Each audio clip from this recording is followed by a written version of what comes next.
আসসালামু আলাইকুম। আমি আবার অনেক দিন পর আমার একটু বাগানের মধ্যে আসলাম। যে গাছগুলো আমি আসলে লাগিয়েছি এটা হচ্ছে আসলে বটবটি গাছ। এই দেখেন কত সুন্দরভাবে গাছগুলো হয়েছে।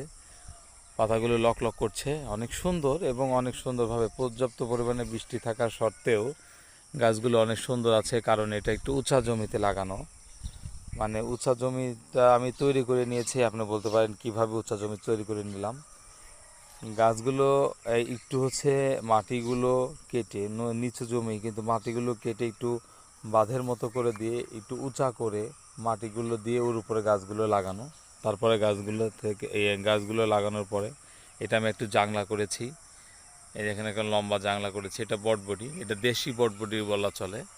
এটা কিছুদিনের মধ্যে অবশ্যই ফুল আসবে। আমি এখন আপাতত আপনাকে গাছগুলো দেখাচ্ছি যে গাছগুলো কত সুন্দর হয়েছে। এই দেখেন, খুব সুন্দর হয়েছে গাছগুলো এবং পর্যাপ্ত পরিমাণে এখানে বটবটি ধরবে।